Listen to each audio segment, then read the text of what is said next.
사주 믿으시나요? 저는 안 믿었거든요. 삶은 노력한 만큼 바꿀 수 있다고 생각했어요. 제가 어떻게 하느냐에 따라 달라지는 거라고요. 근데 45에 처음으로 철학관을 다녀왔어요. 믿어서가 아니었어요. 그냥 달리 물어볼 데가 없었어요. 이대로 가면 또 같은 일이 반복될 것 같아서요. 파혼하고 나서 한 3개월쯤 지났을 때였어요. 슬프다기보다는 그냥 모르겠다는 느낌이었어요. 억울하기도 하고 허탈하기도 하고 나는 왜 항상 이런 연애만 하는 걸까? 그 질문이 자꾸 맴돌더라고요.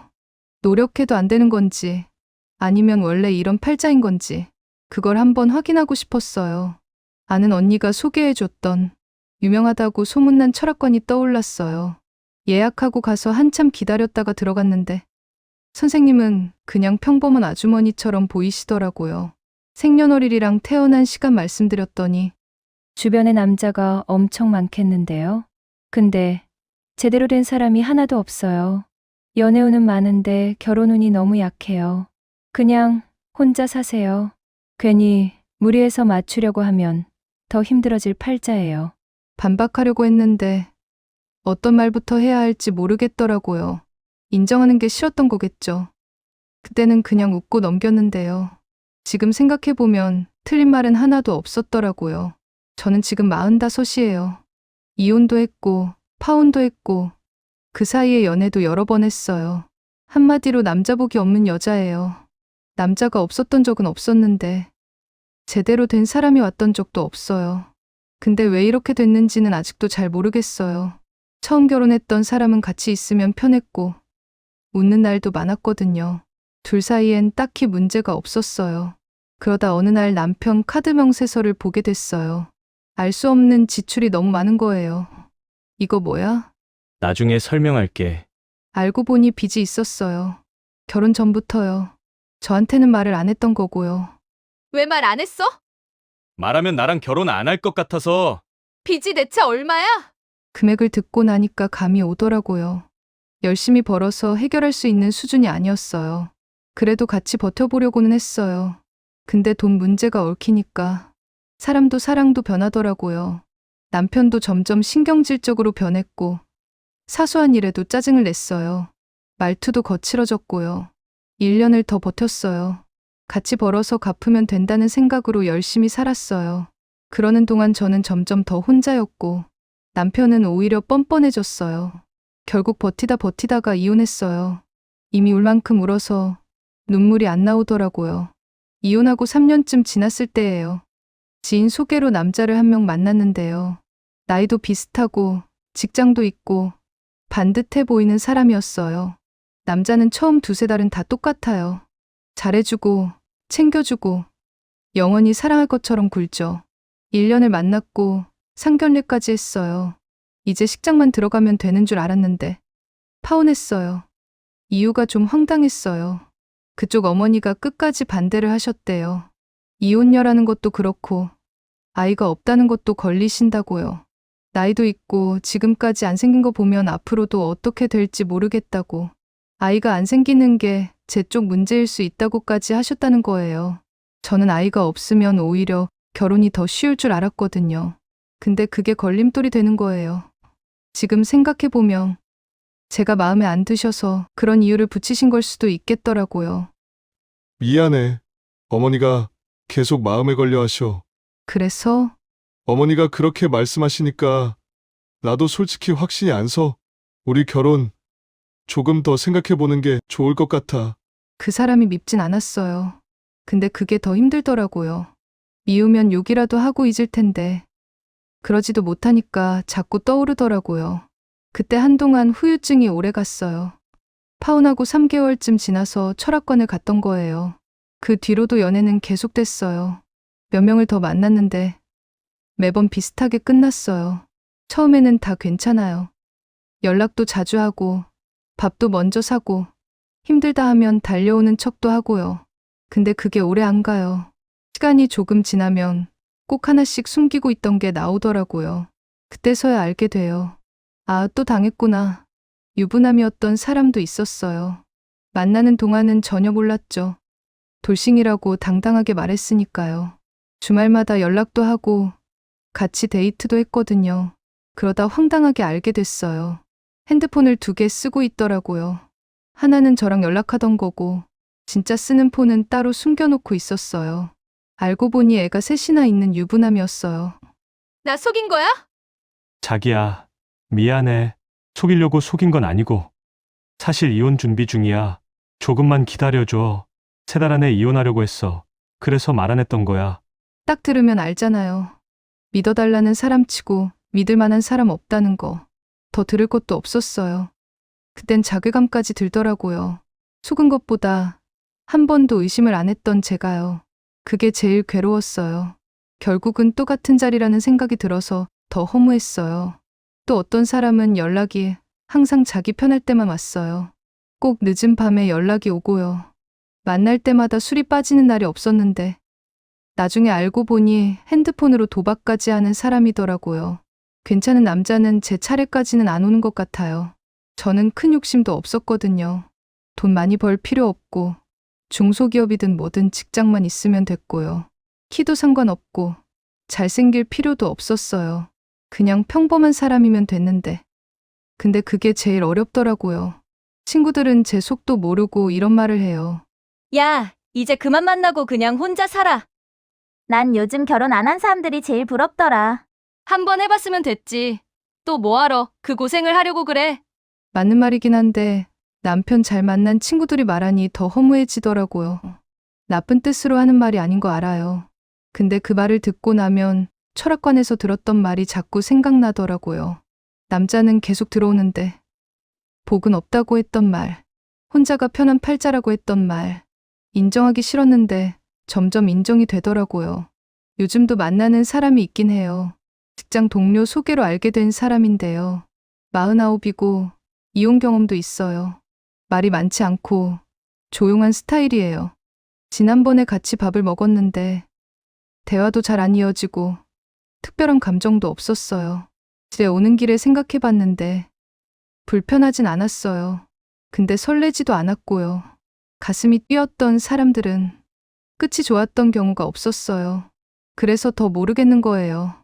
이게 별로인 건지 아니면 이 정도가 오히려 괜찮은 건지 이 나이에 이런 마음이 맞는 건지 아니면 그냥 편한 사람이 맞는 건지 판단이 안 서요.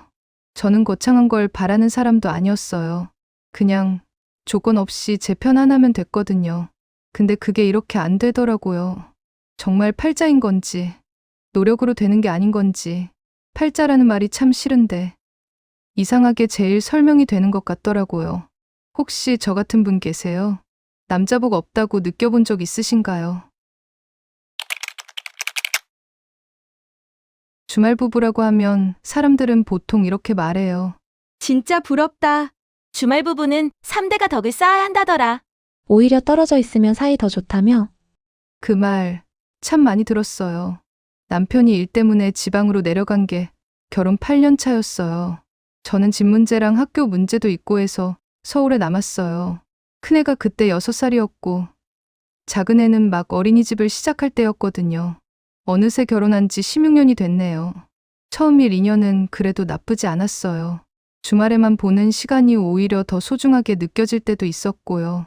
주말에 올라오면 같이 밥 먹고 아이들 데리고 어디라도 나가고 일요일 저녁에 남편 차 뒷공문이 보내고 나서 좀 울기도 했지만 뭐 이 정도면 괜찮다고 생각했어요. 다들 이렇게 사는 거라고. 근데 언제부터였을까요? 남편이 올라와도 딱히 반갑지 않다는 걸 느끼기 시작한 게. 남편은 원래 말이 많은 사람이 아니에요. 무뚝뚝한 게 아니라 그냥 불편한 걸 피하는 사람이에요. 뭔가 얘기가 어려워질 것 같으면 갑자기 핸드폰을 보거나 피곤하다고 먼저 자거나 싸울 것 같다 싶으면 그냥 아무 말도 안 해요. 저도 막 감정적으로 몰아붙이는 스타일이 아니라서 그냥 잘 맞는 줄 알았어요. 그런데 한 번은 그랬어요. 결혼 10년 차쯤 됐을 때 시댁 명절 문제로 사소하게 말이 오갔는데 남편이 그날 이후 이틀 동안 연락을 딱 끊었어요. 전화를 해도 안 받고 카톡은 읽지도 않았어요. 사흘째 되던 날 아무 일 없다는 듯 이번 주말에 올라갈게. 딸랑 문자 한 줄이 왔어요. 저는 그때 뭐라고 해야 할지 몰라서 그냥 대답만 했고요. 남편이 버는 돈이 적은 편은 아니에요. 중견기업 차장급이고 세후로 400 중반 정도 받는 걸로 알고 있어요. 근데 거기서 자취방 월세에 본인 생활비 쓰고 저한테 생활비로 250을 보내줬어요. 서울에서 애 둘 데리고 250으로 살려면 빠듯하긴 해도 아주 못할 건 없었어요. 근데 물가가 오르고 큰애가 중학교에 올라가고 나서부터 학원이 하나 둘씩 늘었어요. 공과금도 오르면서 그 250이 점점 빠듯해졌어요. 제가 따로 버는 돈이 없으니까 모자라면 모자란 대로 줄이고 또 줄이면서 맞췄어요. 그러다 한 번씩 진짜 어려울 때는 친정 엄마한테 조금씩 빌렸어요. 그렇게 버티다가 결국 제가 나서기로 했어요. 동네 카페에서 파트타임을 시작했어요. 애들 학교 보내고 나서 오전 4시간, 일주일에 나흘. 많은 돈은 아니었어요. 한 달에 100만 원 정도. 근데 그 100만 원이 저한테는 숨통이었어요. 내 손으로 번 돈이 생기니까 조금은 덜 초라하게 느껴졌거든요. 남편한테는 따로 말 안 했어요. 작년 가을이었어요. 아이 학원비 때문에 얘기를 꺼냈어요. 큰애가 고등학교 입시를 준비하면서 영어 학원을 옮겼는데 원래 다니던 데보다 한 달에 10만 원이 더 나왔어요. 별거 아닌 것 같아도 저한테는 그게 꽤 부담이었어요. 여보, 이번 달부터 학원비가 좀 올랐는데 생활비 조금 더 보내줄 수 있어? 얼마나? 10만 원 정도? 알겠어. 알겠다고 했으니 됐다고 생각했죠. 근데 그 다음 달도 생활비는 250 그대로였어요. 한 번 더 얘기하려니까 또 알겠어예요. 그러고는 끝. 모자라는 돈은 결국 제 파트타임 월급에서 또 메웠죠. 100만 원이 생기니 처음엔 숨통이 트이는 것 같았는데 결국 그것도 부족한 생활비 메우는데 다 녹아버렸어요. 버는 족족 사라지는 느낌이었어요. 골프채를 본 건 그 가을이 거의 끝나갈 무렵이었어요. 주말에 애들이 아빠 보고 싶다고 해서 셋이 내려갔어요. 작은애가 차 타는 내내 신나서 떠들었고 큰애도 오랜만에 아빠 본다고 나쁘지 않은 표정이었어요. 현관 들어서자마자 작은애가 아빠 하고 달려갔어요. 저는 집 내려놓으면서 눈이 한 곳에 걸렸어요. 현관 옆에 세워진 긴 케이스. 골프채였어요. 자기 골프 쳐? 응. 회사 사람들이랑 가끔 나가. 저는 더 묻지 않았어요. 속으로는 생활비는 더 안 주면서 골프까지 치고 다니네 싶었는데 그냥 모른 척했어요. 진짜 문제가 터진 건 올해 봄이에요. 작은애가 배탈이 나서 밤에 응급실을 갔는데 이 카드가 한도 초과로 안 됐어요. 진짜 창피했어요. 애 아파서 간 응급실에서 카드가 긁히지 않아서 현금 있냐고 물어보는 상황이 이번에도 비상금으로 해결은 했는데 돈이 없다는 게 그렇게 초라하더라고요. 집에 와서 남편한테 전화했어요. 밤 11시였는데 전화를 안 받아요. 문자를 했죠. 애가 응급실 갔다 왔어. 카드 한도 초과됐어. 이번 달 생활비 언제 들어와? 다음 날 낮에 답장이 왔어요. 애는 괜찮아? 그것뿐이었어요. 생활비 얘기는 끝까지 안 꺼내더라고요. 미안하다는 말도 없었고요. 진짜 싸움은 그로부터 한 달쯤 지나서였어요. 주말에 남편이 올라왔고 제가 이번엔 제대로 얘기를 꺼냈어요. 나 요즘 진짜 빠듯해. 공과금이랑 카드값 겹치면 매달 적자야. 같이 좀 얘기해봐야 할 것 같아. 대체 얼마 모자라는데? 이번 달은 한 30만 원. 근데 이게 매달 이러니까 아예 생활비를 좀 올려야 할 것 같아. 30만 원이나? 응. 애들 식비에 학원비에 얘들 크니까 돈 들어가는 게 너무 많아. 올해 월급 좀 오른 거 아니야? 조금? 근데 나도 쓸 데가 많아. 생활비는 당신이 감당하기로 하고 내려갔잖아. 그래서 매달 보내잖아. 그게 부족하다는 거잖아. 당신이 씀씀이를 줄이면 되잖아. 그 말에 저는 더 이상 말을 안 했어요. 더 했다간 진짜 큰 싸움이 될 것 같더라고요. 옷을 언제 마지막으로 샀는지도 기억이 안 나고 화장품도 다이소나 쿠팡에서 싼 걸로 골랐으면서 파트타임까지 나가면서 메꾸고 있었는데 씀씀이를 줄이라니요. 그 다음 주가 문제였어요. 남편이 내려간 다음 날부터 연락이 없었어요. 전화를 해도 안 받고 카톡을 해도 익십이에요. 처음엔 바쁜가 보다 했어요. 이틀이 지나니까 슬슬 불안해지기 시작했어요. 작은애가 어느 날 저녁밥 먹다가 물어봤어요. 엄마, 아빠 언제 와? 글쎄, 이번 주말엔 바쁜가 봐. 저번 주말도 바빠서 안 왔잖아. 저는 그냥 웃었어요. 더 할 말이 없었어요. 저번 달 생활비 입금일이 지났어요. 문자를 했어요. 여보, 이번 달 생활비 아직 안 들어왔어. 읽지도 않더라고요. 전화도 여러 번 했는데 안 받았어요. 그날 마트를 가야 했는데 결국 장도 못 봤어요. 통장 잔액이 2만 원이었거든요. 카드를 긁자니 이미 저번 달 카드 값도 다 못 갚은 상태고 큰애 학원비 납부일이 사흘 뒤였어요. 시어머니한테 전화를 했어요. 어머니, 제가 요즘 생활이 좀 어렵거든요. 혹시 남편이랑 연락이 되시나요?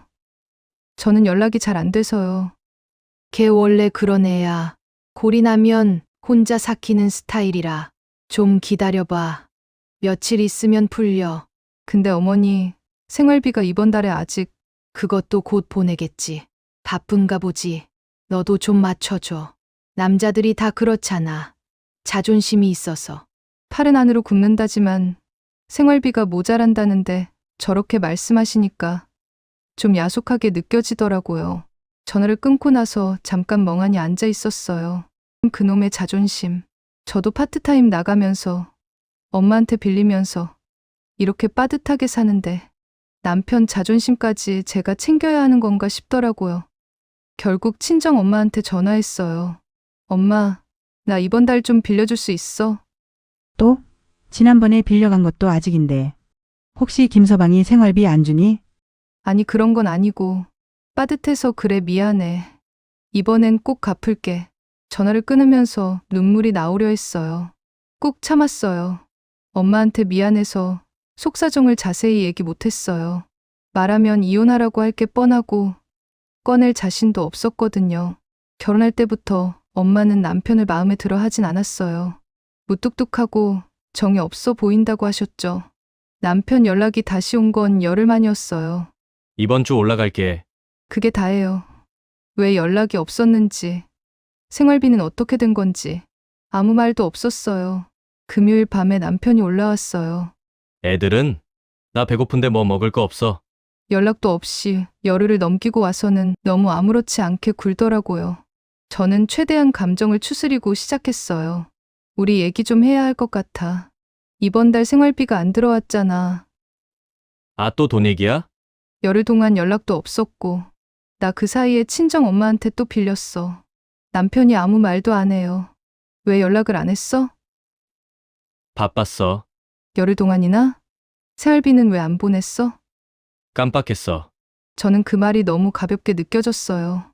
열흘 동안 저는 뭘 먹을지, 카드값은 어떻게 할지, 학원비는 어떻게 낼지 매일 머릿속으로 계산하면서 살았는데 그 사람은 깜빡했대요. 지난달에도 부족해서 얘기했잖아. 그때 알겠다고 했으면서 왜 안 보내줘? 그거랑 이거랑 다르지? 어떻게 달라? 내가 거기서도 월세에 생활비에 다 쓰거든. 당신만 힘든 거 아니야. 그럼 그때 말을 했어야지. 연락을 끊어버리면 내가 어떻게 알아. 싸우면 연락 끊고 생활비 안 보내는 거 일부러 그러는 거야? 내가 뭘 일부러 해. 그냥 바쁜 거지. 바쁘면 연락 한 번을 못 해. 입금 한 번을 못 해. 당신이 자꾸 뭔가 따지니까 나도 지치는 거야. 그러면 나보고 어떻게 하라는 거야. 돈 없으면 그냥 알아서 해결하라고. 남편이 또 말을 안 해요. 대답해봐. 나보고 어떻게 하라는 거냐고. 내가 버는 돈이잖아. 그럼 내가 어떻게 쓸지 내가 정하는 거잖아. 저는 그 말을 듣고 순간 말이 안 나오더라고요. 애가 둘이나 있는데 어떻게 저렇게까지 생각할 수 있는지. 일요일 아침 남편은 아무 말 없이 내려갔어요. 내려가면서 식탁 위에 현금 봉투를 올려놨더라고요. 열어봤더니 20만 원. 한 달 밀린 생활비 250에 비하면 터무니없는 금액이었어요. 그 봉투 앞에서 한참을 멍하니 있었어요. 그러다 문득 이런 생각이 들었어요. 차라리 내가 서울집 정리하고 내려가는 게 낫지 않을까. 주말부부 16년이면 됐잖아. 같이 살면 적어도 생활비 문제는 눈앞에서 해결되는 거 아닐까.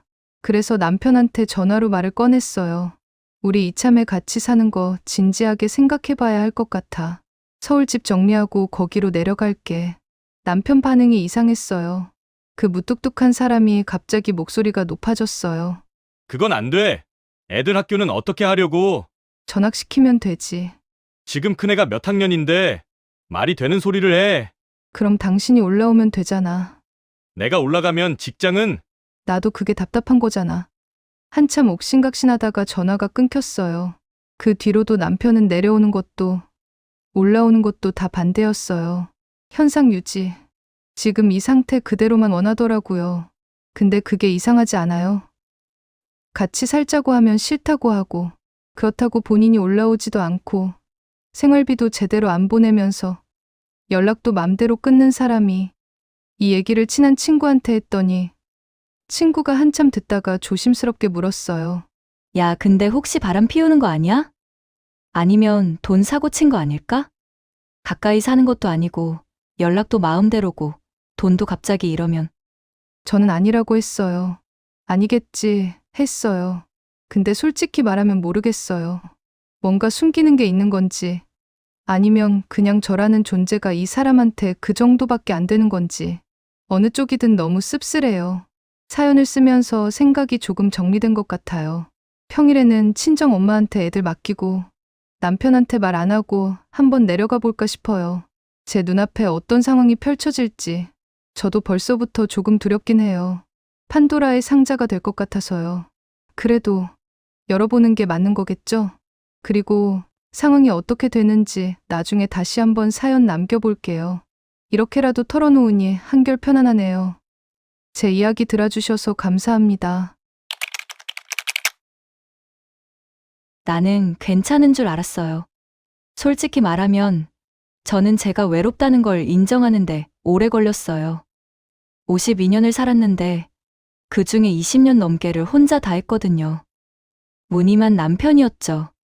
집에는 없는 사람이었으니까요. 도박판을 전전하다가 어쩌다 들어오면 돈 달라 소리나 하고, 냄새나는 몸으로 쓰러져 자다가 나가고, 바람은 한두 번이 아니었어요. 어느 순간부터는 이 사람이 안 들어오는 게 더 편하더라고요. 불 꺼진 집이 오히려 조용하고 좋았어요. 그래서 애들 둘 다 제 손으로 키웠고, 지금은 그 자식들이 다 커서 아들, 딸 둘 다 직장 다니고 잘 살고 있어요. 애들이 다 독립하니까 집이 갑자기 넓어진 것 같더라고요. 이상하죠? 좁은 집인데. 저녁에 혼자 밥 먹을 때 TV 소리만 나는 거 들을 때 그래도 저는 나는 괜찮아 했어요. 이제 나 혼자 사는 거야. 편하잖아. 그렇게 생각했어요. 남자는 생각도 안 했어요. 전 남편 때문에 남자라면 진짜 학을 뗐어요. 남자라는 존재는 저한테 짐이었거든요. 돌싱 카페에 가입한 건 정말 우연이었어요. 동네 친구가 심심할 때 구경이나 해보라고 해서 들어간 거였어요. 처음엔 글이나 읽었어요. 사람들이 올리는 일상글, 하소연, 정모 공지 같은 거. 나는 구경만 하는 사람이다 싶었는데 어쩌다 댓글 달고 어쩌다 오픈 채팅 들어가고 이 나이에 제가 사람들하고 그렇게 어울리게 될 줄 몰랐어요. 첫 번째 정모를 나갔을 때가 기억나요. 고깃집이었는데 처음 보는 사람들이 10댓 명 있는 거예요. 저는 구석에 앉아서 조용히 있었는데 옆에 앉은 여자분이 말을 걸었어요. 언니는 처음 오셨어요? 네, 좀 어색하네요. 처음엔 다 그래요. 2번 오면 달라요. 그 말이 맞았어요. 술자리가 무르익으면서 저도 모르게 웃고 있었어요. 누군가 실없는 소리하면 맞장구 치고 건배하면 같이 하고 어느 순간 밤 12시가 넘어 있는 거예요. 택시 타고 집 오는 길에 오픈 채팅이 계속 올라왔어요. 오늘 너무 재밌었어요. 언니들 다음에 또 봐요. 다음 정모 언제예요? 저는 그 채팅창 보며 혼자 피식피식 웃으면서 집에 들어왔어요. 씻고 누웠는데 잠이 안 왔어요. 몸이 이상하게 들떠 있었어요. 오랜만에 느끼는 감각이었어요. 설레는 건지 뭔지는 모르겠는데 이상하게 가슴이 뛰더라고요. 다시 청춘으로 돌아간 것 같았습니다. 다음 날 아침에 일어나서도 채팅창을 먼저 봤어요. 그 자체가 이미 이상한 거였는데 그때는 몰랐어요. 2번째 정모에 나가면서는 뭘 입을지 미리 생각했어요. 3번째 나갈 때는 립스틱을 바꿔봤어요. 스스로한테 그냥 기분 내는 거지 했어요. 그 말이 점점 핑계처럼 들리기 시작한 건 좀 더 나중이었어요. 카페 사람들은 다양했어요. 이런 말 하기 좀 웃기지만 거기서 사람 보는 눈을 키웠어요. 말 잘하는 남자가 한 명 있었어요. 50대 중반쯤 됐을까요? 자리에 앉으면 분위기가 달라지는 타입이에요. 여자들을 다 웃게 만드는데 나중에 보니까 그게 능력이더라고요. 저한테도 어느 날 슬쩍 그러는 거예요. 난 자기 같은 스타일 딱 좋아해요. 뭔 뜻인지 알면서도 괜히 웃었어요. 저도 참 허세 심한 남자도 있었어요. 골프 얘기, 사업 얘기를 달고 살았는데 실상은 애매한 사람이었어요. 나 이번에 투자 크게 들어갔어. 땅 보러 다니고 있거든. 내가 이번에 주식으로 돈 크게 벌었는데 차 바꾸려고 하는데 뭐가 좋으려나? 벤츠, 포르쉐, BMW. 다들 고개를 끄덕였지만 눈빛은 달랐어요. 기대려는 남자도 있었어요. 처음엔 좀 안쓰러운 인상이에요. 조용히 있다가 어느 순간 툭 그러는 거예요. 요즘 좀 힘들어서. 그 한마디면 충분했어요. 동정심을 건드리는 데는 이상하게 능숙한 사람이었거든요. 주변 여자들이 하나둘 반응하더라고요. 저도 한 번은 걸렸어요. 2번 만나고 나서야 알았죠. 이 사람은 항상 힘들어요. 그게 살아남는 전략이더라고요. 그 무렵에 수진 씨를 처음 봤어요. 3번째 정모였던 것 같아요. 문 열고 들어오는데 딱 봐도 존재감이 있었어요. 50살이라고 했는데 저보다 2살 어렸어요. 짙은 담배 냄새가 났고 목소리도 컸어요. 말이 많았고 필터 없이 툭툭 던지는 스타일이었어요. 남자들이 자연스럽게 시선이 가더라고요. 여자들은 살짝 눈치를 봤고요. 애교도 자연스럽게 나오고요. 일부러 그러는 건지 원래 그런 건지 모르겠는데 사람을 편하게 만들면서도 묘하게 끌어당기는 타입이었어요. 저는 그냥 저런 사람도 있구나 싶었어요. 그게 다였어요. 그때는 세훈 씨를 처음 본 건 5번째 정모였어요. 55살이라고 했어요. 들어오는데 딱 봐도 달랐어요. 옷차림도 튀지 않으면서도 단정해 보였고 자리에 앉아서 주변을 한번 훑어보는데 점잖아 보였어요. 말수가 많지는 않은데 한마디씩 할 때마다 센스가 있더라고요. 억지로 웃기려는 게 아니라 타이밍도 잘 맞추고 분위기가 어색하면 슬쩍 풀어줄 줄 알고 농담을 해도 누굴 깎아내리는 법이 없고 돌식 모임에서 보기 드문 타입이었어요. 그날 저녁 고기 굽는 자리에서 두어 마디 나눴어요. 정모 자주 나오세요? 아니요, 얼마 안 됐어요. 어쩐지 처음 보는 얼굴이네요. 네, 아직 어색하네요. 자주 나오세요. 다음에 또 뵀으면 좋겠네요. 그렇게 말하더니 고기를 제 접시에 놔주는 거예요. 제 옆자리에 앉아서 소주잔이 비면 먼저 채워주더라고요. 이 나이에 이런 걸 받아보니까 어색했어요. 근데 저는 그날 세훈 씨랑 많이 얘기하지 못했어요. 여자들이 은근히 견제하는 게 보였거든요. 세훈 씨랑 얘기하면 옆에서 끼어드는 사람, 먼저 술 따라주는 사람. 저는 굳이 그 판에 끼고 싶지 않았어요. 나이 50 넘어서 남자 하나 가지고 기싸움하는 꼴은 보기 싫었거든요. 그래서 2-3마디 하고 다른 쪽으로 자리를 옮겼어요. 저도 조금은 호감이 갔지만 일부러 거리를 두고 있었어요. 그런데 며칠 뒤에 카톡이 왔어요.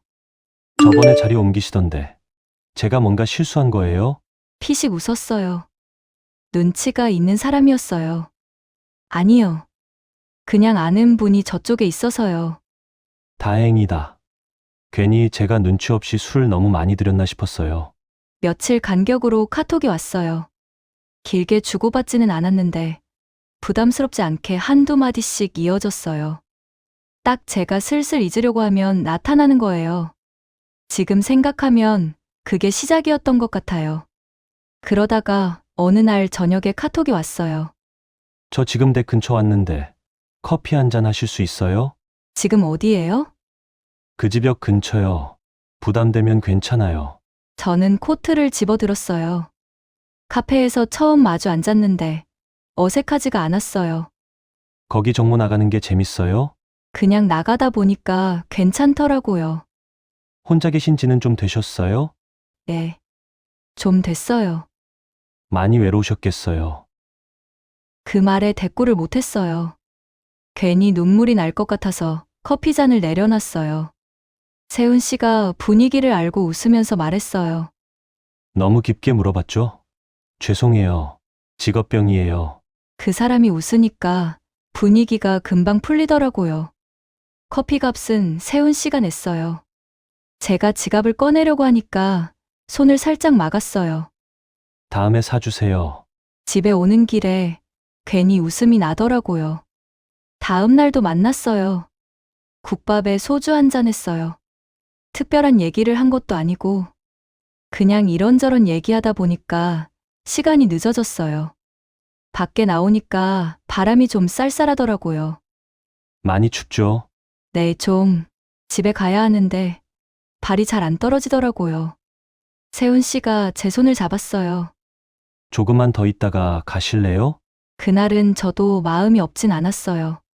그렇게 그날은 같이 있게 됐어요. 근데 조금씩 이상했어요. 주말에 연락이 뜸해지기 시작했어요. 평일에는 그렇게 빠르게 답하더니 토요일 낮에 보내면 저녁에 답이 왔어요. 바쁜 거라고 생각하지만 그 패턴이 반복됐어요. 그러다가 아무렇지 않게 카톡이 오는 거예요. 많이 바빴어요. 밥은 먹었어요? 이상하다는 걸 알면서도 멈출 수가 없었어요. 왜 이틀 동안 연락이 없었냐고 물어봤어요. 바쁘면 폰을 잘 못 봐요. 그 말이 이상하게 계속 걸리더라고요. 그래서였는지 오픈 채팅에서 세훈 씨를 보게 되면 괜히 더 눈이 가기 시작했어요. 다른 여자들이랑도 너무 자연스럽게 어울리더라고요. 그게 좀 신경 쓰였어요. 그래도 원래 친한 사람들이겠지 싶었어요. 그 모임 날 전까지는요.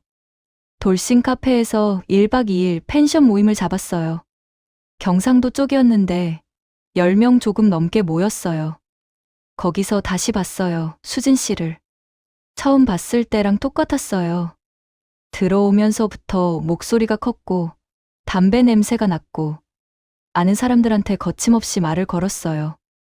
세훈 씨 옆에 앉더라고요. 말할 때도 유난히 가까웠고 웃으면서 툭툭 건드리는 게 눈에 들어왔어요. 술자리는 길어졌고 다들 떠들고 즐거운 분위기였어요. 세훈 씨는 제 옆에서 가끔 말을 걸었어요. 잔을 채워주기도 하고. 저는 그게 좋았어요. 이 사람이 여기 있고 나도 여기 있고 그 자체가 좋았어요. 근데 어느 순간 세훈 씨랑 수진 씨가 자리를 비우더라고요. 아무것도 아닐 거야. 담배 피우러 간 거겠지. 속으로 계속 그랬어요. 근데 눈은 자꾸 문 쪽을 봤어요. 1시간쯤 지났을까요? 수진 씨와 세훈 씨가 같이 들어오더라고요. 그날 밤 잠이 잘 안 왔어요. 질투인가? 의심인가? 아니면 그냥 술 때문인가? 어느 것도 인정하기 싫었어요. 인정하면 제가 이 사람한테 뭔가를 기대하고 있다는 게 되니까요. 다음 날 아침이 문제였어요. 아침 먹고 사람들이 느슨하게 있는 시간에 수진 씨가 저한테 먼저 왔어요. 언니, 세훈 씨랑 친해요? 그냥 여기 모임에서 봤죠. 아, 그렇구나. 세훈 씨가 성격이 좋아서 여기저기 친하게 지내서요. 말에 뼈가 있더라고요. 저희 따로 만나기도 했어요. 수진 씨 얼굴이 순간 확 굳었어요. 얼마나요? 1,000여 번요. 수진 씨가 픽 웃었어요. 비웃는 거였어요. 언니, 그거 아세요? 세훈 씨는 언니한테 관심 없는 거? 무슨 소리예요? 세훈 씨, 나랑 사귀고 있어요. 언니가 선 넘는 거 알죠? 어이가 없었어요. 저랑 만나고 있는 건데요. 제가 왜 선을 넘는 거예요? 언니가 뭔데 끼어들어요? 끼어든다고요? 수진 씨가 팔짱을 끼면서 저를 위아래로 훑었어요. 언니, 세훈 씨한테 관심 있는 건 아니죠? 그걸 왜 수진 씨한테 말해야 돼요? 언니, 솔직히 말할게요. 세은 씨가 언니 불편하대요. 그걸 왜 수진 씨가 저한테 와서 얘기해요? 언니가 모르는 것 같아서요. 괜히 오해하고 있을까봐. 주변 사람 하나가 눈치를 챘는지 슬쩍 자리를 피했어요. 저는 21번 골랐어요. 수진 씨, 나이가 어떻게 돼요? 쉰이요. 왜요? 저보다 2살 어리네요. 그게 지금 무슨 상관이에요? 나이도 어린 게 언니한테 이게 무슨 말버릇이에요. 나이 따지게요. 지금 그게 중요해요? 중요하진 않죠. 근데 저한테 오해니 선이니 하는 말은 좀 생각하고 하세요. 언니가 먼저 선 넘은 거잖아요. 그 말 끝나자마자 수진 씨가 저를 확 밀쳤어요. 순간 중심이 흔들리면서 저도 반사적으로 밀어냈어요. 그러다 머리채가 잡혔어요. 야야야, 그만해. 누군가 급하게 사이에 끼어들었어요. 사람들이 달려들어서 겨우 떼어냈어요.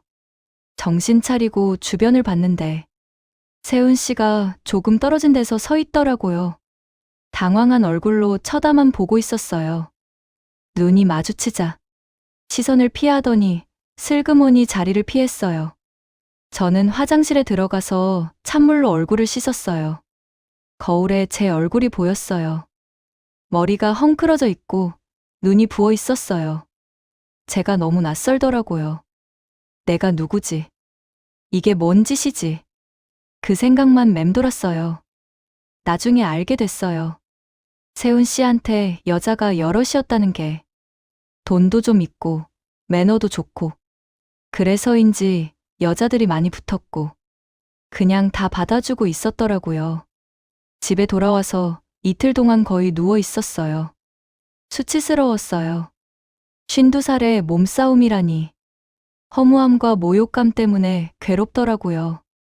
세훈 씨한테서 카톡이 왔어요. 많이 놀랐죠? 저도 황당했어요. 사과 한마디 없고 그 말 보자마자 뭐 이런 사람이 다 있나 싶더라고요. 황당한 건 나인데 이 상황 만든 게 본인인데 저도 황당했어요라니. 바로 차단했어요. 근데 한참을 울었어요. 세훈 씨가 그리워서가 아니었어요. 내가 그 작은 관심 하나에 이렇게까지 됐다는 게 한참 그러고 나서야 조금 알겠더라고요. 그 사람을 좋아했던 건 아닌 것 같아요. 그냥 오랜만이었던 거예요. 누가 나를 봐주는 느낌. 기다려지는 사람이 생겼다는 거. 그게 좋았던 거였어요. 생각해보니까 그냥 많이 외로웠던 것 같아요. 혼자 괜찮다고, 남자 필요 없다고 그렇게 오래 버텼는데 모임은 그 뒤로 안 나갔어요. 이 얘기 누구한테도 못했어요. 창피하기도 하고 말해봤자 욕만 먹을 것 같아서요. 나는 괜찮은 줄 알았는데 아니더라고요. 괜찮았던 게 아니라 괜찮은 척하고 있었던 거였어요. 요즘은 평범하게 사는 게 제일 어렵다는 걸 다시 느끼고 있어요. 저도 어딘가에선 사랑받을 수 있는 여자일까요? 외로움이랑 공허함을 어떻게 해야 할지 몰라서 요즘 좀 많이 힘드네요. 그래도 이렇게 털어놓을 수 있어서 조금은 위로가 됩니다. 제 이야기 들어주셔서 감사합니다. 우리 남편 때문에 미치겠어. 나 요즘 진짜 너무 힘들어. 피곤해 죽겠는데 또 그러는 거야. 아, 진짜? 나도. 나는 이제 그 눈빛만 봐도 한숨부터 나와. 나는 그냥 모르는 척하고 자는 척 해버려. 코까지 고는 척 한다니까. 셋이서 깔깔 웃었어요. 너네 집 남편도 밤마다 귀찮게 하지? 우리 집도 그렇지 뭐. 근데 그 순간 저는 속으로 전혀 다른 말을 하고 있었어요. 아, 부럽다. 남편이 다가온다고 귀찮다고 할 수 있는 그 상황이 저한테는 사치예요. 남편이 아직도 아내를 원한다는 증거잖아요. 저희 남편은 그 눈빛이 없어진 지 꽤 됐거든요. 안녕하세요. 저는 올해 58살 평범한 주부입니다. 결혼한 지 30년 차가 됐고 애들은 다 컸고 이제 남편이랑 둘이 살고 있어요. 겉으로 보면 아무 문제 없는 부부예요. 근데 잠자리에 들면 우리 둘 사이에 보이지 않는 선이 하나 있어요. 오늘 이 얘기를 꺼내는 게 쉽지가 않아요. 근데 이상하게 익명이니까 이런 얘기도 할 수 있을 것 같더라고요. 용기 내어 사연 신청했습니다. 남편은 나쁜 사람이 아니에요. 이 말을 먼저 해야 할 것 같아서요. 술도 안 마시고 바람 같은 건 상상도 못할 사람이에요. 퇴근하면 칼같이 들어오고 주말엔 장도 같이 봐요. 제가 아프다고 하면 약도 사다 주고 집안일도 어느 정도는 거들어요. 사람이 워낙 조용하고 차분한 스타일이에요. 목소리 높이는 법이 없고 화도 잘 안 내요. 처음 만났을 때 그게 좋았어요. 드라마에 나오는 남자처럼 적극적이거나 열정적인 스타일은 아니었지만 그게 오히려 편하고 믿음직스러워 보였죠.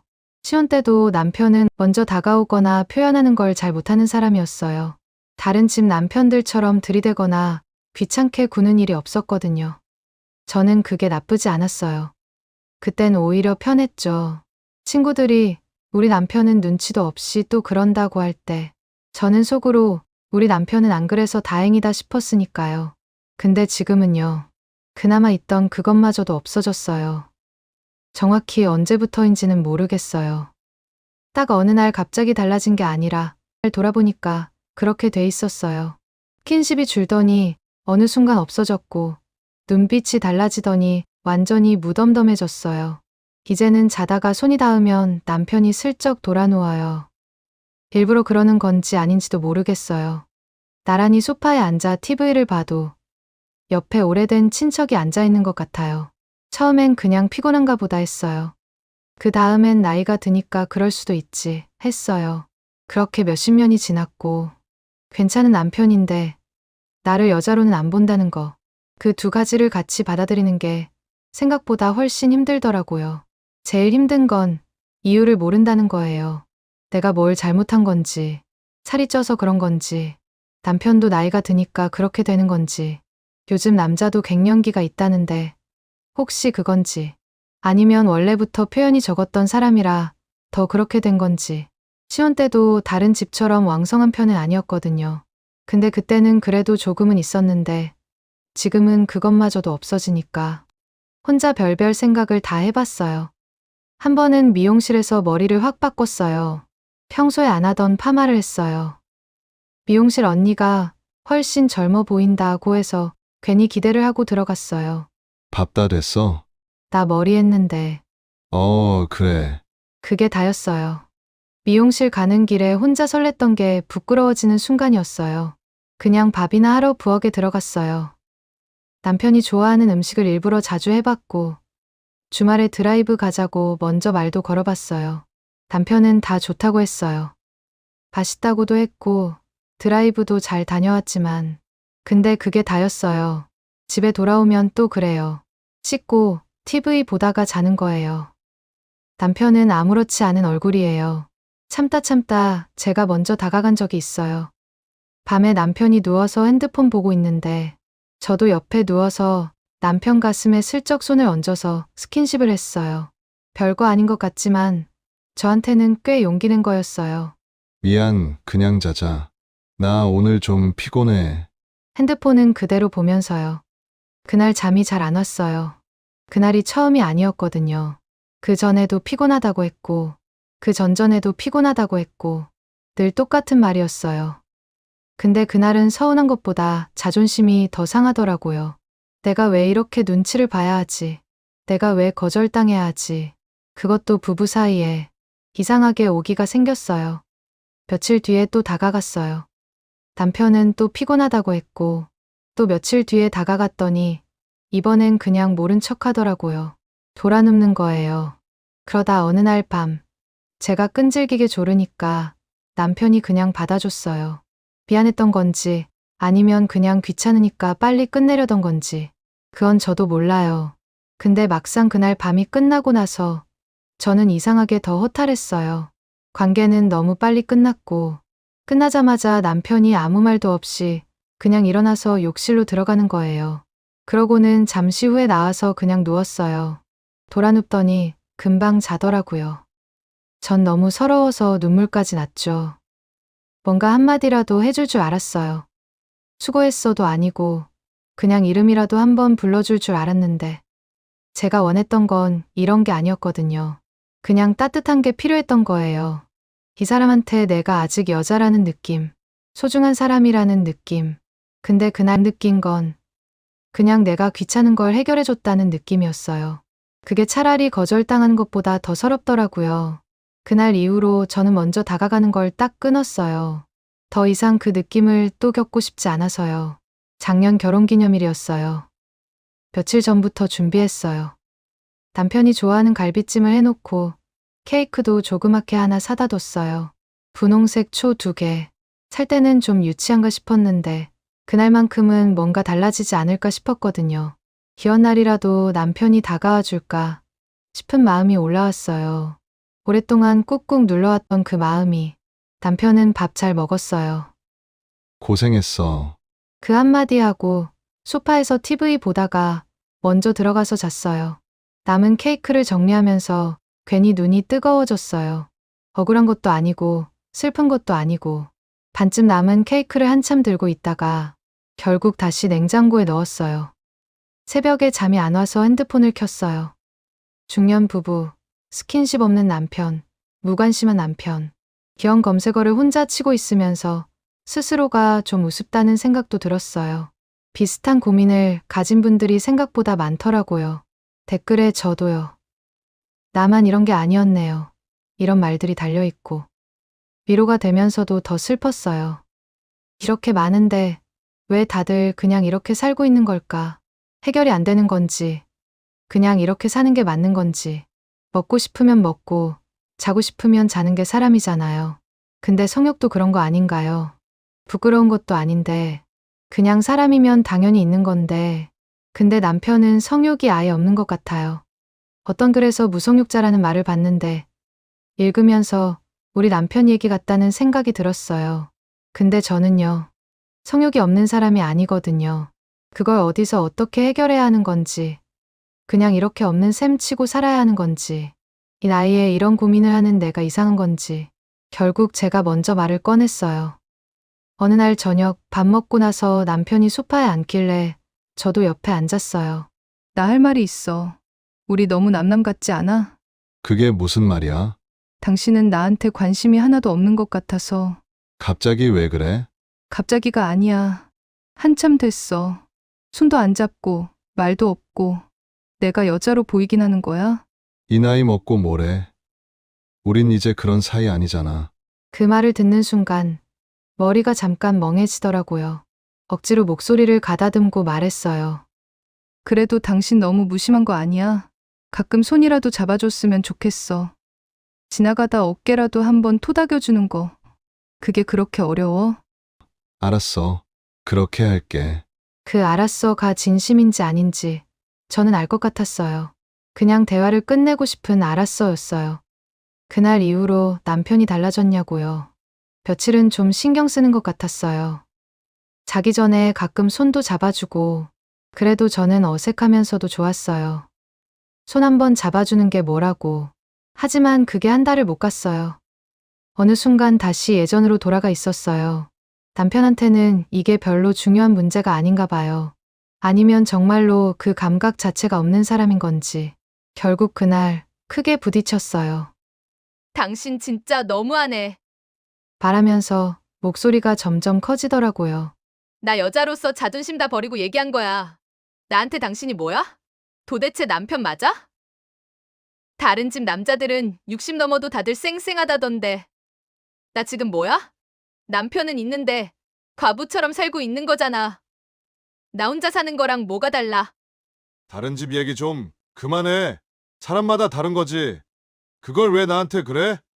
괜히 이상한 소리 듣고 비교하지 말고 그냥 살던 대로 살자. 피곤하게 좀 굴지 마. 그 말로 그날은 끝이었어요. 다른 집 남자 얘기 꺼낸 건 저도 잘못한 거죠. 말하면서 아차 싶긴 했어요. 근데 그래도 저희 남편 너무한 거 아닌가요? 그 이후로 한 달이 넘었는데 저는 아직도 남편한테 마음이 안 풀려서 먼저 말을 안 하고 있어요. 저도 답답해서 말하고 싶은 마음이 들 때가 있긴 한데 근데 또 제가 먼저 풀어버리면 아무 일 없었던 것처럼 그냥 넘어갈 것 같아서 그게 더 싫더라고요. 남편은 아무렇지 않게 지내요. 근데 저는요. 그냥 선 하나 긋고 사는 느낌이에요. 더 이상 다가가지도 않고, 괜히 말도 안 걸고, 자존심이 상해서 그런 건지. 저도 잘 모르겠어요. 겉에서 보면 아무 문제 없는 부부예요.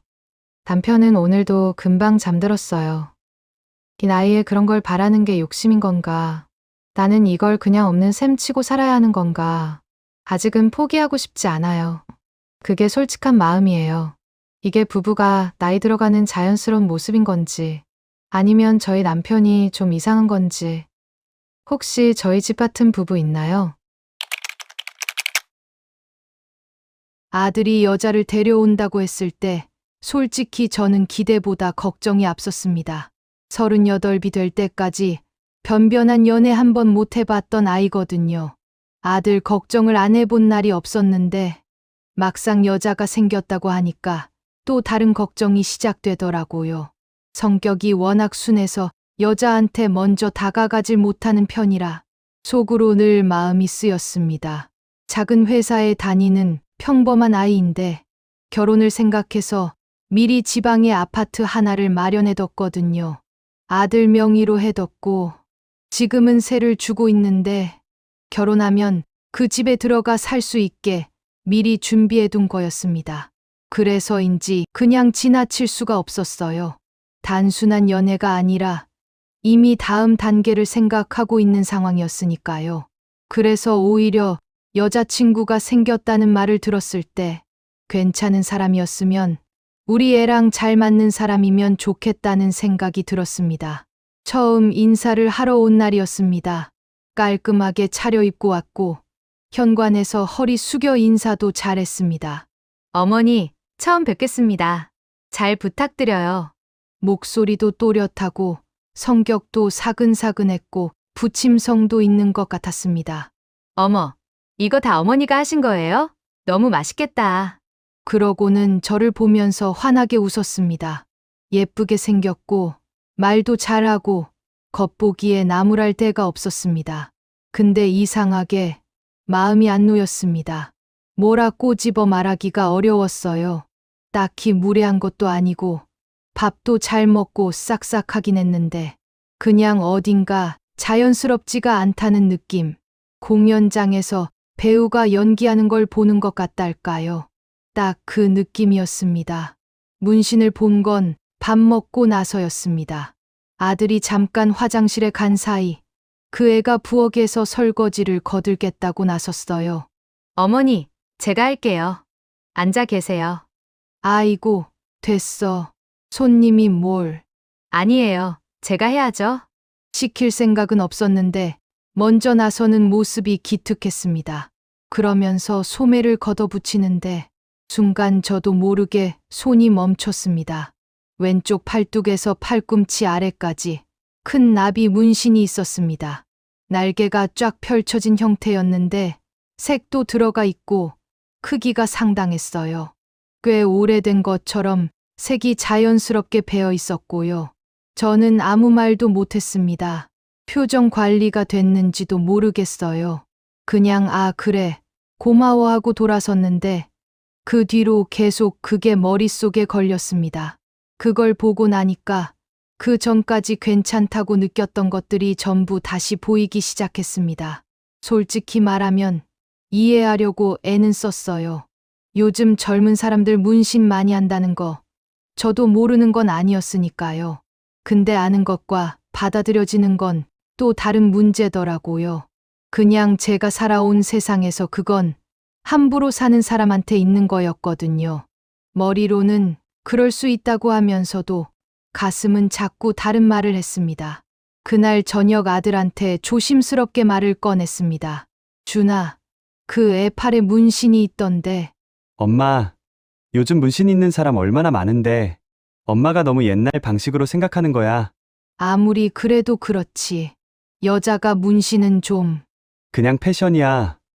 엄마 너무 깊게 생각하지 마. 저는 더 말을 잇지 못했습니다. 두 번째로 왔을 때입니다. 아들이 잠깐 편의점에 뭔가 사러 나간 사이였어요. 거실에 그 애랑 저랑 둘이 있게 됐는데 분위기가 좀 달랐습니다. 저는 어색한 게 싫어서 먼저 말을 걸었어요. 준이 만난 지 얼마나 됐다고 했지? 아, 한 1년 됐어요. 짧게 답하고는 바로 핸드폰으로 시선을 내렸습니다. 제가 뭔가 더 물어볼 틈도 없이요. 저도 억지로 대화 이어가는 게 불편해서 부엌으로 들어갔습니다. 그새 아들이 돌아왔습니다. 아니, 오빠, 내가 초코맛으로 사오라고 했잖아. 목소리가 확 달라지더라고요. 짜증이 섞인 말투였습니다. 그러다 저랑 눈이 마주치니까 본인도 놀란 건지 표정이 순간 굳었습니다. 그리고는 바로 웃으면서 에이, 오빠. 나 딸기맛 싫어하는 거 알면서. 아, 미안해. 다른 편의점도 가봤는데 초코가 없더라. 그 말을 듣는데 아들이 이미 그 애 눈치를 보고 있는 것 같더라고요. 제 아들이지만 그런 모습이 좀 답답해 보였습니다. 그걸 보고 있으니까 괜히 마음이 편치 않았습니다. 결정적인 건 전화 통화였습니다. 저는 안방에 있었고 그 애는 거실에 혼자 있었습니다. 아들은 잠깐 씻으러 들어갔고요. 뭔가 가지러 나오려다 발걸음을 멈췄습니다. 전화를 하고 있더군요. 아샤결 진짜. 그래서 어쩌라고. 내가 거기까지 신경 써야 돼? 목소리가 확 달랐습니다. 중간에 욕이 섞여 나오더라고요. 또렷하게 다 들리진 않았지만 말투가 꽤 거칠었습니다. 물론 사람마다 상황에 따라 화도 나고 말투가 달라질 수 있다는 건 압니다. 친한 사람한테 반말하고 편하게 통화하는 건 당연한 거죠. 제가 본 모습이 전부가 아니라는 게 그 순간 확실하게 느껴졌습니다. 그 장면을 보고 나서인지 문득 예전에 스쳐 지나갔던 일이 떠올랐습니다. 사귄 지 얼마 안 됐을 무렵이었어요. 아들 방에서 전화 소리가 들렸는데 문이 반쯤 열려 있었거든요. 일부러 들으려 한 건 아니었습니다. 이미 날이 훤히 밝은 새벽이었는데 어디야? 내가 갈게. 또 마셨어? 얼마나? 그러고는 조용히 나가더군요. 그때는 그냥 그러려니 했습니다. 연인 사이에 그럴 수도 있는 거고 챙겨주는 거겠거니 했어요. 크게 마음에 두지 않았습니다. 근데 그게 한 번이 아니었다는 걸 나중에야 알았습니다. 몇 번 그런 일이 있었던 것 같더라고요. 아들은 아무 말도 안 했고 저도 묻지 않았습니다. 그냥 넘어갔어요. 지금 와서 그 생각이 나는 건 뭔가를 단정하고 싶어서가 아니에요. 술자리야 누구나 있고 힘든 날에 취할 수도 있는 거죠. 그게 잘못은 아닙니다. 근데 이상하게 지금 와서 생각하니까 그 장면이 자꾸 겹쳐 보였습니다. 그날 저녁 두 사람이 돌아가고 나서 저는 거실을 정리했습니다. 쿠션이 제멋대로 놓여 있었고 과자 봉지가 테이블 위에 그냥 있었어요. 쓰레기통이 손 닿는 거리에 있는데도요. 근데 저는 그 과자 봉지를 버리면서 뭔가 하나를 정확하게 본 것 같은 기분이 들었습니다. 사소한 일이죠. 근데 사소한 것들이 자꾸 쌓이다 보면 어느 순간 외면이 안 돼요. 제가 기준이 너무 높은 건지 아니면 그냥 마음에 들지 않으니까 작은 것도 눈에 걸리는 건지 저도 스스로 헷갈리기 시작했습니다. 결국 아들한테 말했습니다. 둘이 있을 때 제가 조심스럽게 꺼냈어요. 준아, 엄마가 뭔가 비난하려는 게 아니고 그 애 결혼 상대로 좀 더 신중하게 생각해 봤으면 해서. 무슨 뜻이야? 그 애가 엄마 있을 때랑 없을 때가 좀 다른 것 같아. 다르다니. 어떻게? 말투도 그렇고 표정도 그렇고 엄마 앞에서는 되게 잘하는 것 같은데 혼자 있을 때는 좀 달라. 아들이 한숨을 쉬었습니다. 엄마 앞에서 긴장하는 거잖아. 그게 당연한 거 아니야? 나도 처음에 장인어른 뵐 때 얼마나 어색했는데. 긴장하는 거랑 태도가 달라지는 건 다른 거야. 어떻게 달라졌는데? 뭘 잘못했어? 저는 거기서 말문이 막혔습니다. 뭘 잘못했냐고 물으면 딱히 할 말이 없거든요. 과자 봉지, 전화 통화 말투, 말하면 그게 다 뭐가 문제냐는 소리가 돌아올 게 뻔했습니다. 준아, 그냥 엄마 느낌이 그래. 느낌으로 사람을 판단하면 안 되잖아. 엄마, 그 친구 전에도 힘든 일 많았어. 문신도 그때 한 거고. 엄마가 겉으로 본 것만 가지고 얘기하는 거잖아. 엄마가 알아야 이해를 하든 말든 하지. 그게 쉬운 얘기야? 처음 보는 자리에서? 엄마, 내가 이 나이에 여자 데려온 게 얼마만인지 알잖아. 선입견 좀 갖지 마. 엄마가 계속 이러면 나도 솔직히 힘들어. 그 말이 제일 무거웠습니다. 제가 선입견을 갖고 있는 건지, 아니면 뭔가 제대로 보고 있는 건지, 그때도 몰랐고, 지금도 모릅니다. 잘못한 게 뭔지 딱 집어 말하기가 어렵습니다. 무례하게 군 것도 아니고, 아들한테 잘못한 것도 아닙니다. 그냥 저한테 뭔가 마음이 편하지 않은 사람이라는 것, 그게 다입니다. 근데 그게 달아서 더 답답합니다. 뭔가 확실한 게 있으면 말이라도 하겠는데, 이건 그냥 느낌이라서요. 요즘은 아들이 좋으면 된다고들 하죠. 저도 그 말이 틀렸다고 생각하진 않습니다. 근데 내 자식이 평생 같이 살 사람인데, 그 사람이 미덥지 않다는 게 이유가 돼야 하는데, 저는 그걸 설명을 못 하겠습니다. 제가 틀렸으면 좋겠습니다. 진심으로요. 아들이 행복하게 사는 걸 보고 싶은 마음이 더 크니까요. 그런데도 이 찝찝한 느낌이 자꾸 남습니다. 아들 말처럼 제가 선입견을 가진 엄마인 건지, 아니면 뭔가를 제대로 본 건지 아직도 모르겠습니다. 밉다 하니까 더 미운 것만 보이는 걸까요? 요즘 식장을 알아보러 다닌다고 하더군요.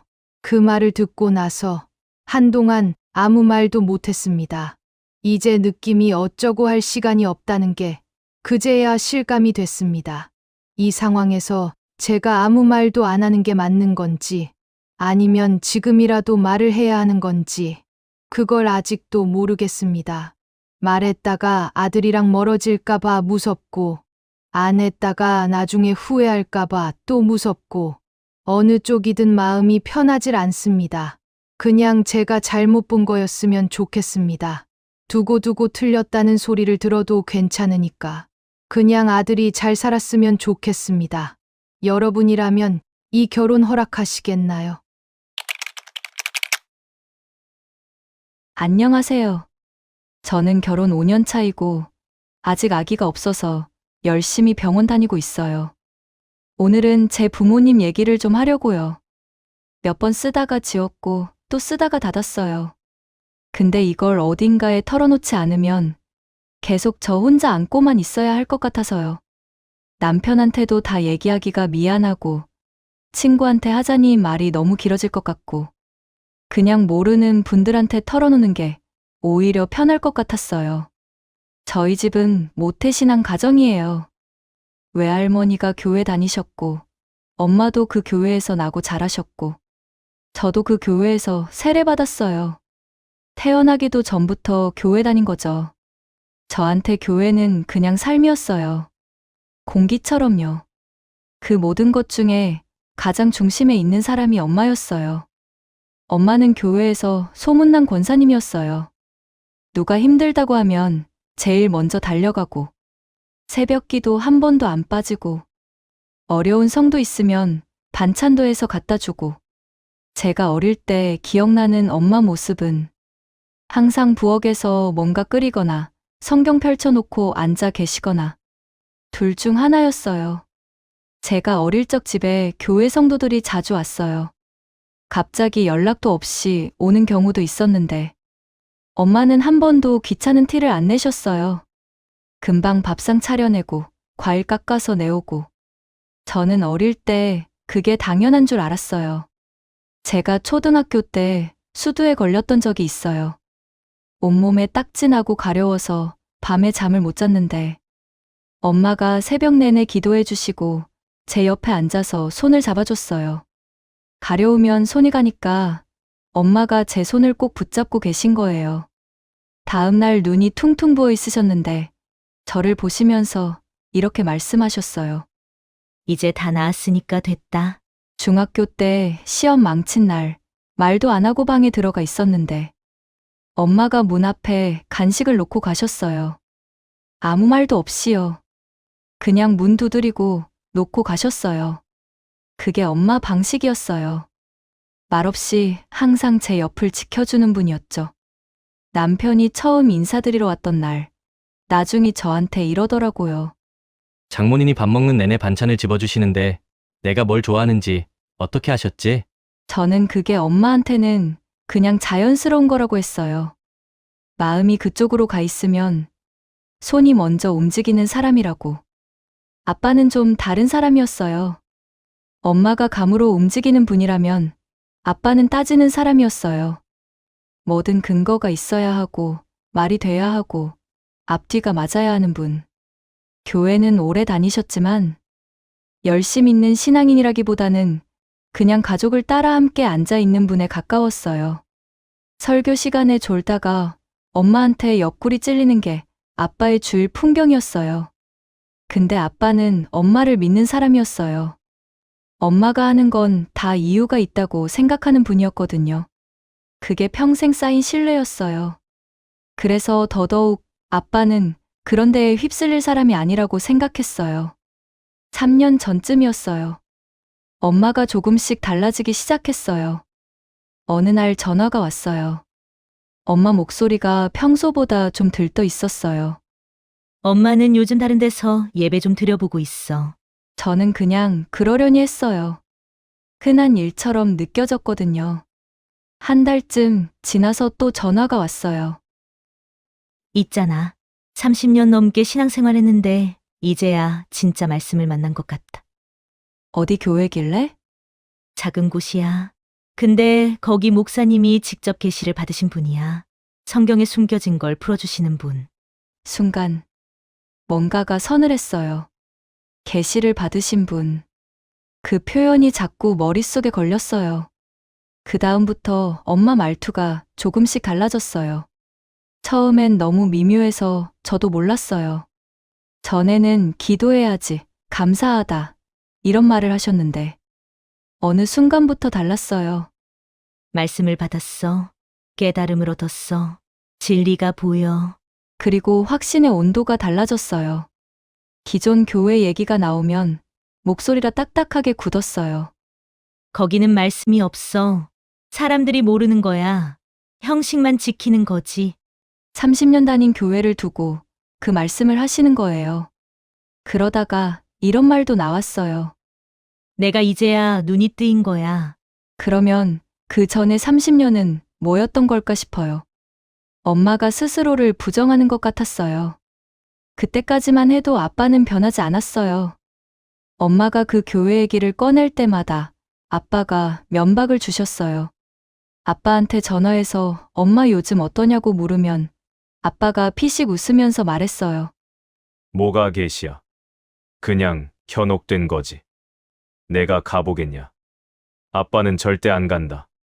저는 그때 안도했어요. 적어도 아빠는 정신 차리고 계시구나. 아빠가 버텨주면 엄마도 결국 돌아오시겠지. 그런데 그게 제 착각이었어요.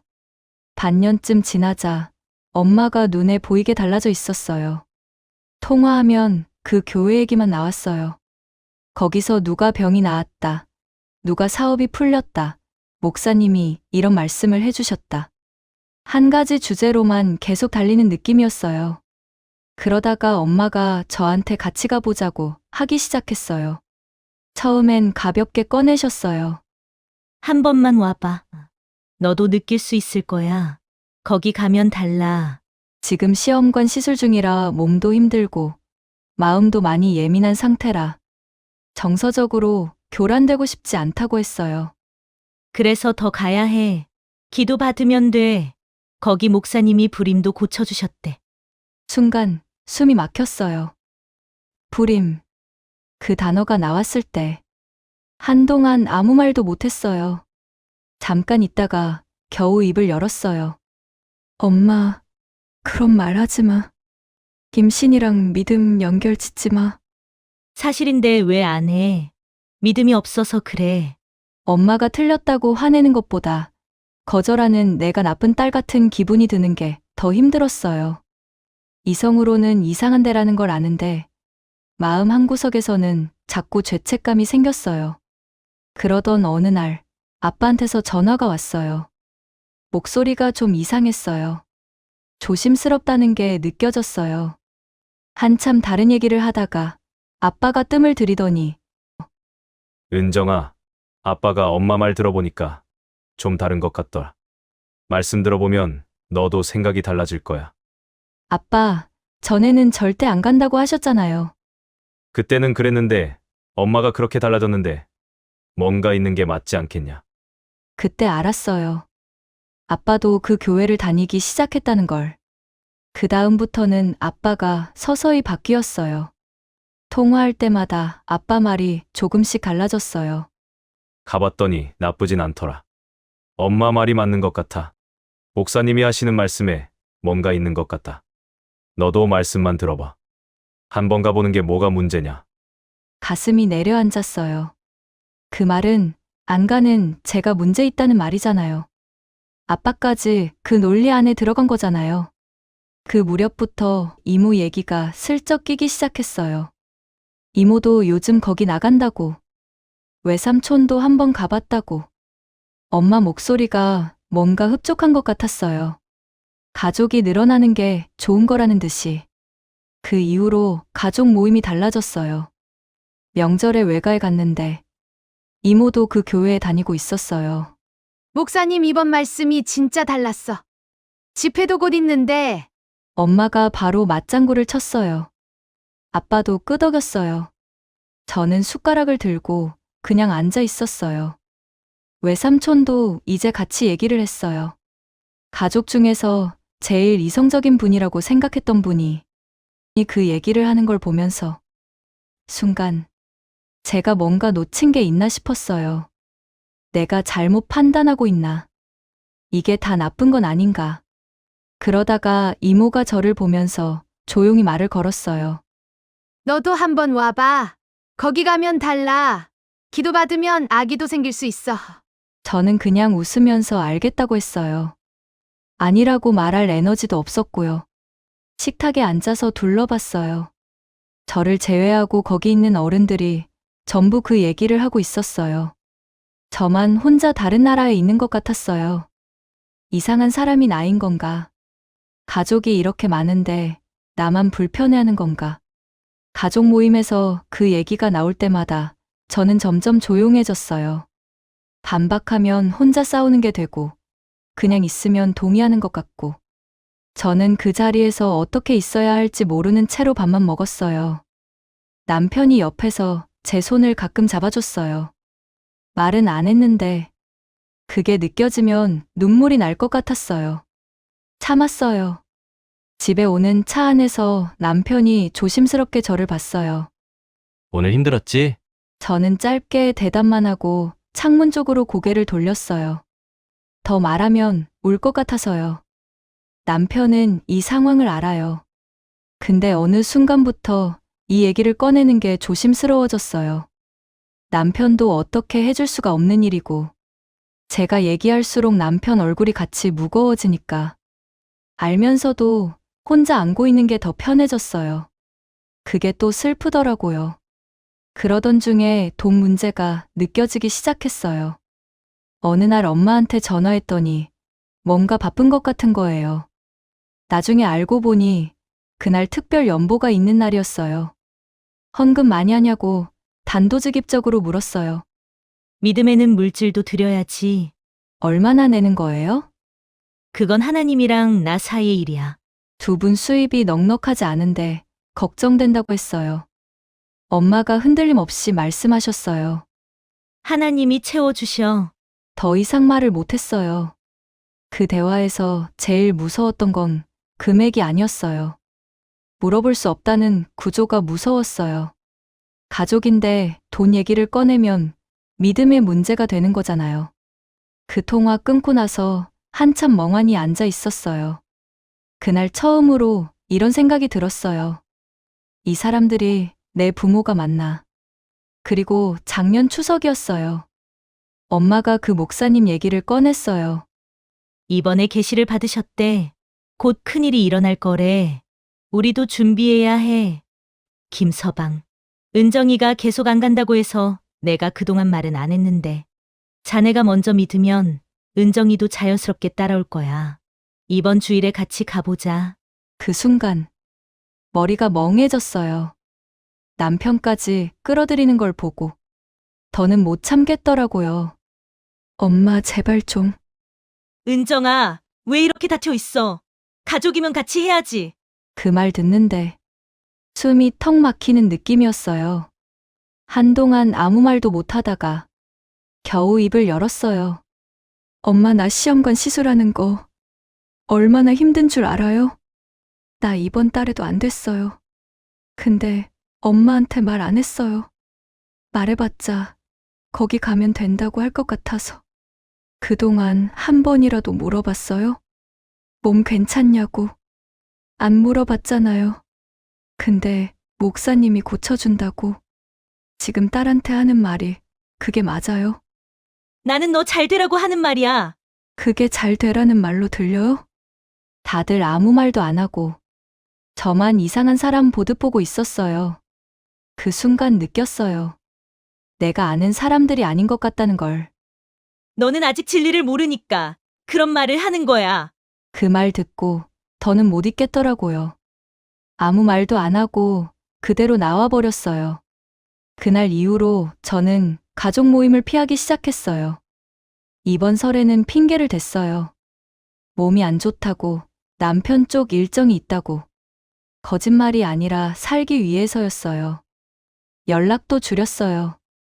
엄마한테서 연락이 와도 금방 끊었어요. 길어지면 그 얘기가 나올 것 같아서요. 아빠한테서 연락이 와도 비슷했어요. 예전 아빠처럼 말씀하시다가 중간에 그 교회 얘기가 나오거든요. 난임 치료 중에 정서적으로 흔들리면 안 된다고 의사 선생님이 말씀해 주셨어요. 그래서 저는 지금 저를 지키는 게 먼저라고 생각해요. 그게 차가운 딸처럼 느껴질 때도 있어요. 근데 지금 저한테 선택지가 많지 않아요. 가끔 예전 기억이 나요. 엄마가 아프면 무조건 죽 써주시던 것. 죽 끓이는 냄새가 나면 아, 내가 아프구나 하고 안심이 됐었어요. 그 냄새가 엄마 냄새 같았어요. 아빠도요. 표현을 잘 안 하시는 분인데 직장 때문에 힘들다고 할 때 아무 말 없이 용돈 봉투를 문 앞에 놔두고 가셨어요. 그게 아빠 방식이었어요.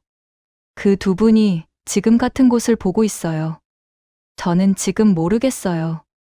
이게 포기인지, 제가 버린 건지, 가족을 포기한 건지, 가족한테 버려진 건지, 둘 다인 것 같기도 하고, 아닌 것 같기도 하고, 원망도 있고, 그리움도 있어요.